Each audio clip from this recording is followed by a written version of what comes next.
चित्रकूट की डायरी के तीसरे पार्ट में आप जानिए कि यह संत प्रधानमंत्री के आने के पहले मंदाकिनी की दुर्दशा का बयान किस प्रकार कर रहे हैं। द्वारा ये केवल ऊपर ऊपर का वो कर रहे हैं, इसमें खज्जी और बोरियां लाखों दबी हुई हैं। इतना कचरा नाला मतलब देख ही रहे हैं कि ये केवल एक दिखावा रूप में ये हो रहा है। अभी हमने डीएम को एक मतलब पत्र भेजा है कि इसको मतलब तुरंत इसकी वो। इसके बाद चालू हुआ कोरोना का लॉकडाउन। इस दौरान तमाम सोशल डिस्टेंस को लेकर मामले चलते रहे, लेकिन हमारे सिपाही अपने काम में लगे रहे। हाँ, यह बात और रही कि मंदाकिनी के बारे में जागरण का फ़ायदा मंदाकिनी नदी को मिला। इसके नीचे दबी हुई बोरियों के साथ जहां निकाली गई, वहीं पर्यटन विभाग ने खेल भी खूब किए। बोरियां नदी में से तो निकली ही, साथ में पुल के लिए भी पहुंच गई। इस दौरान कमिश्नर डीएम कई बार मंदाकिनी के किनारे आए और उन्हीं के ही प्रयास से लगभग 1.5 लाख बोरियां नदी से बाहर हुई। चित्रकूट के डीएम शेषमणि पांडे ने सक्रियता दिखाई और लगातार लोगों के साथ संवाद करते रहे, नाविकों के साथ संवाद करते रहे। कमिश्नर भी 3 बार आए। इस दौरान मध्य प्रदेश के डीएम भी आए और इन्होंने सरयू घाट को सही करने के आदेश दिए। जिलाधिकारी डीएम ने इस दौरान तमाम काम करने वालों के साथ अन्य लोगों को भी भोजन, राशन वगैरह भी बांटा। मंदिरों के पट वैसे ही बंद थे जैसे पूर्व में होता है, जिसकी वजह से स्थानीय लोग बिल्कुल भूख के लिए व्याकुल हो गए। परिक्रमा बिल्कुल सन्नाटे में जा रही थी। मध्य प्रदेश के सीएमओ ने नाटक किया और एक फ्री में जेसीबी मशीन मंगाकर सफाई की जगह एक सेल्फी पॉइंट राघव प्रयाग घाट का उसको तोड़वाकर अलग कर दिया। उसके बाद आज तक इस सेल्फी पॉइंट के बारे में कभी सोचा ही नहीं। आगे क्या होगा मंदाकिनी का, उनसे कोई मतलब ही नहीं। लेकिन इस दौरान उत्तर प्रदेश के क्षेत्र में लगातार सैकड़ा से ज़्यादा मजदूर मंदाकिनी में दबी बोरियों को बाहर निकालने का क्रम लगातार जारी किए हुए थे। यह 2 महीने से ज़्यादा समय तक लगातार चलने वाला एक बड़ा अभियान था, जो शायद मंदाकिनी में पड़ी 90% बोरियों को अभी तक बाहर कर चुका है। सबसे दुखद बात यह है कि इसमें जो बोरियां डाली गई थी, उन बोरियों के जिम्मेदार लोगों के खिलाफ अभी तक कोई मुकदमा दायर नहीं हुआ है, जबकि डीएम ने उन पर मुकदमा लिखे जाने की बात बार बार अपने बयानों में कही थी। लॉकडाउन के दौरान परिक्रमा मार्ग पर समाजसेवी, पत्रकार और समाज के अन्य वर्ग के लोग बंदरों को, असहायों को भोजन कराने का काम भी लगातार करते रहे।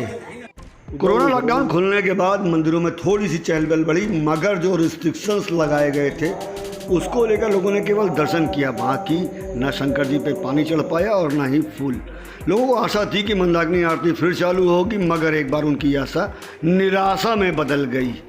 ये लोग इस तरह की मंदाकिनी आरती देखने के लिए तरस रहे हैं। उधर परिक्रमा मार्ग पर लगातार लोग राम भजन में लगे रहे, लेकिन वहाँ पर यात्री आए नहीं। खाली दुकानें देखकर लोगों ने तो थोड़ा बहुत उत्साह दिखाया, मगर दुकानदारों की हालत सुनी। कहीं एक टाइम खा रहे हैं, कहीं दूसरी मीटिंग मिल गया तो दूसरी मीटिंग खा रहे हैं। इसी तरह चला रहे थे धीरे धीरे, और पुलिस प्रशासन को लगा ही लगा था। और हर परिक्रमा पत्र के दुकानदार और अन्य भिक्षुक केवल आने वालों की राह तकते रहे, लेकिन उन्हें धन की आमद कहीं से नहीं। भोजन की व्यवस्था बहुत खराब चलती है। लॉकडाउन की वजह से दिक्कत भी होती है, पब्लिक नहीं आ रही है, इसलिए काफ़ी दिक्कतों का सामना करना पड़ रहा है। दुकानदारी नहीं चल रही है। बना देंगे दोनों टाइम। तो घर का फिर भोजन कैसे चला? बस जो रखा था उसी को खाते पीते रहे। सरकार ने कोई मदद करी? हाँ, गल्ला दिया सरकार ने। तो वो गला पूरा हो गया? हाँ, पूरा क्या हो गया यार। कोई समाज सेवी ने मदद करी? कोई समाज सेवी नहीं। हम तीर्थ पौरी समाज से एक हूँ, जिनका जीविकोपार्जन मात्र मंदाकिनी के किनारे घाट पर बैठ करके उससे प्राप्त दान दक्षिणा के रूप में जो धन प्राप्त होता है, उसी से केवल जीविका चलती है। लॉकडाउन प्रारंभ होने से लेकर के और आज की तारीख तक कोई भी तीर्थयात्री न तो यहाँ आ पाता है आता है तो स्नान नहीं कर पाता। ऐसी दशा में हम लोग घाट में अगर जाते भी हैं तो भगा दिए जाते हैं और सोशल डिस्टेंसिंग की वजह से अधिकारियों का भी ये सुझाव है कि आप लोग घाट पर न बैठें। उनकी बातों को मान करके हम लोग घाट पर नहीं बैठते। न हमारे पास कोई व्यापार है, न हमारे पास कृषि योग्य ज़मीन है, न कोई सर्विस में है। ऐसी दशा में जीविकोपार्जन के लिए एक बहुत बड़ी समस्या है। घाट बंद होने के कारण से तीर्थयात्रियों का चित्रकूट में न आने के कारण से अब ये समस्या हो गई है कि पेट रोटी किस प्रकार से चले। हमारे पास जो है यहाँ पर मनरेगा या अन्य मजदूरी इसलिए नहीं कर सकते हैं क्योंकि 70 वर्ष की मेरी आयु पूरी हो चुकी है। ऐसी दशा में शरीर काम नहीं करता है, दिखाई भी कम पड़ता है, हाथ में कम वायु होने के कारण से हाथ पैर काम नहीं करते, तो मजदूरी कर सकते नहीं हैं, भीख मांग नहीं सकते हैं। घाट पर जो मिल गया उसी से जीविकोपार्जन चलता था, वो भी बंद है। शासन से हमारी अनुरोध है, शासन से हमारे ये हाथ जोड़ करके अनुरोध है कि हम लोगों के बारे में कुछ सोचे, क्या करना है क्या नहीं करना है ये उनकी सोच। अमावस्या पर लॉकडाउन करने के बाद स्थानीय दुकानदारों की हालत और भी ज़्यादा ख़राब हो गई। असर पड़ा है। अब समझ लो कि 3 अमावस्या वो चली गई, चौथी ये भी चली गई और जो है अब देखिए अब क्या हो रहा है। का सावनी सोमती है वो भी जहाँ जा सकती है। लॉकडाउन का तो बहुत बड़ा असर है। अब किराया तो देना ही देना है। कितना किराया देना है? किराया इस समय 5500 रुपये है महीने का। कितने महीने से नहीं दिया किराया? 4 महीने ऐसे रह रहे हैं। इसमें तो 4 महीने का कर्ज हो गया, 40,000 देना है हमको और किराया मांग रहे हैं। तभी कह रहे हैं कि हमें किराया नहीं, जब किराया हो जाएगा तो किस्त में हम देंगे। और कह रहे हैं कि तो कह रहे हैं नहीं किस्त में नहीं, थोड़ी ज़्यादा करो। हम कह ज़्यादा कहाँ से हो पाएगा, जब दुकानदारी हो जाएगी तो अमावस्या में जो किराया देंगे तो पूनू को आपको किस्त बना के देंगे। मिल जाता है तो कर लेते हैं, तो 200 रुपये पा जाते हैं, इसी से काम चलता है। तो अभी मतलब आपको कोई सरकारी मदद मिली? कुछ नहीं।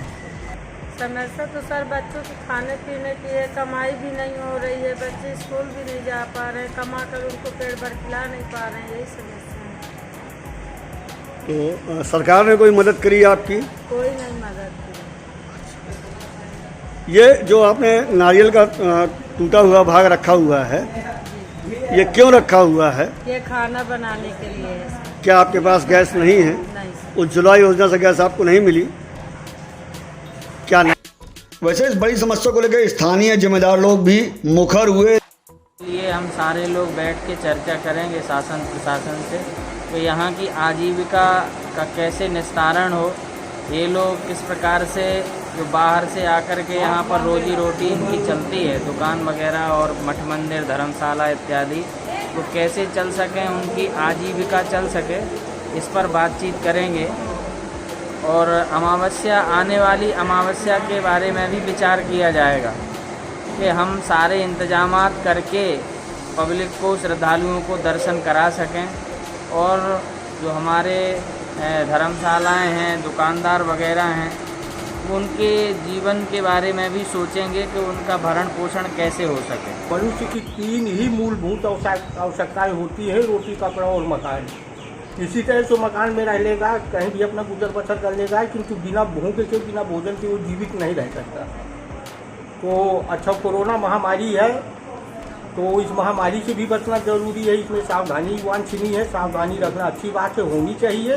किंतु शासन प्रशासन से हम सभी लोग ये आशा करते हैं कि कोरोना काल में जो चित्रकूट, संपूर्ण चित्रकूट अपना पर्यटक पे आधारित है, तीर्थ यात्रियों पे आधारित है, और आज 4 महीने से तीर्थ यात्रियों की संख्या न के बराबर है, तो ऐसी स्थिति में शासन को, यहाँ के स्थानीय व्यापारियों को, यहाँ के स्थानीय लोगों को, इस क्षेत्र से जुड़े हुए प्रत्येक प्रत्यक्ष या अप्रत्यक्ष रूप से जो भी जुड़े हुए हैं, उनको सबकी शासन की मदद की दरकार है और शासन को इनको सभी की समुचित सहयोग करना चाहिए, मदद करनी चाहिए। मार्च से जब से कोरोना का प्रकोप हुआ, कंटिन्यू हम लोगों का जो होटल व्यवसाय है वो बंद रहा। अब इसके बाद 8 जून से खुला, तो खोलने के बाद हम बराबर अपने कर्मचारियों को रखे हुए हैं, हमारे बराबर के खर्चे हैं, हमें तमाम तरह के टैक्स देने पड़ते हैं। लग्जरी टैक्स है, बिजली का सरचार्ज है, बिजली का बिल है, नल के चार्ज हैं, लेबर का है, यानी कम से कम 5-7 तरह के हमें म्यूनिसिपैलिटी का टैक्स है।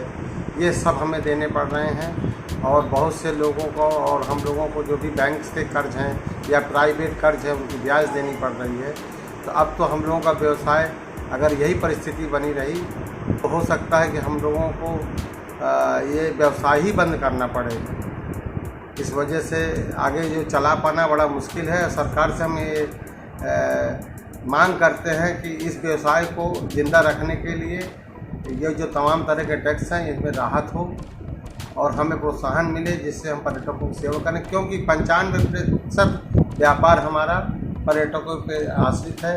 अब कोई फंक्शन भी नहीं होते, कोई कार्यक्रम भी नहीं होते हैं। ये सब कारण से यहाँ तो कुछ दिनों बाद ऐसा लग रहा है कि बिना कोरोना के ही व्यापार बंद करना पड़ेगा, क्योंकि इस पर फिर प्रशासन ने यह साबित किया कि भूख से बड़ी कोरोना है। आदमी भूखा मर जाए कोई गम नहीं है, लेकिन कोरोना से नहीं मरना चाहिए।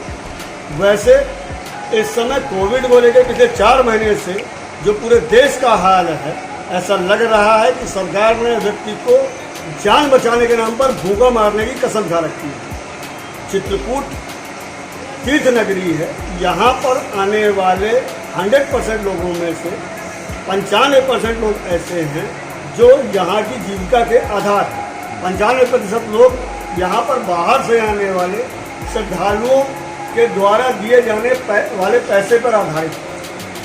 छोटे छोटे दुकानदार हैं, रिक्शे वाले हैं, खोमचे वाले हैं, यहाँ लॉज वाले हैं, मंदिर वाले हैं। ऐसा कोई भी व्यक्ति यहाँ पर नहीं है जिसके पास में आधार के नाम पर बाहर से आने वाले श्रद्धालुओं के द्वारा दिए जाने वाला धन। अनलॉक होने के बाद इस बार प्रशासन ने घोषणा की थी कि अमावस्या का मेला लगेगा, लेकिन केवल 2 दिन पहले यहाँ के स्थानीय उत्तर प्रदेश और मध्य प्रदेश के अधिकारियों की हटकर्मी के चलते लॉक कर दिया गया अमावस्या का मेला। और ये कहा गया कि हम अमावस्या पर कोई व्यवस्था नहीं कर सकते। ऊपर के अधिकारियों ने सीधे तौर पर कहा कि आप लॉक कर दीजिए, जिसकी वजह से एक बार फिर जो अपने आशियानों को दोबारा बनाकर यहाँ पर अपना व्यवसाय करने के लिए आतुर थे, उनको फिर भूखा होना पड़ा। सबसे गंभीर बात यह है कि यहाँ के प्रशासनिक अधिकारियों, समाज सेवियों ने बहुत ढोल पीटे कि हम उनको मदद कर रहे हैं, लेकिन मदद की सच्चाई है कि अभी तक केवल 10% लोगों को ही मदद दी गई, बाकी लोग भूखे पेट ही सोए। तमाम ऐसे परिवार हैं जिनके पास में इस समय एक वक्त की रोटी। सोशल डिस्टेंस को लेकर तमाम प्रमुख संतों ने यहाँ पर गुरु पूर्णिमा का कार्यक्रम अभी टाल दिया है। उन्होंने अपने भक्तों से कहा है कि वह अपने घर में रहकर ही वहाँ से गुरु पूर्णिमा का आनंद लें। चित्रकूट धाम की स्पेशल खबरों के लिए सब्सक्राइब करें इनक्रेडिबल चित्रकूट धाम।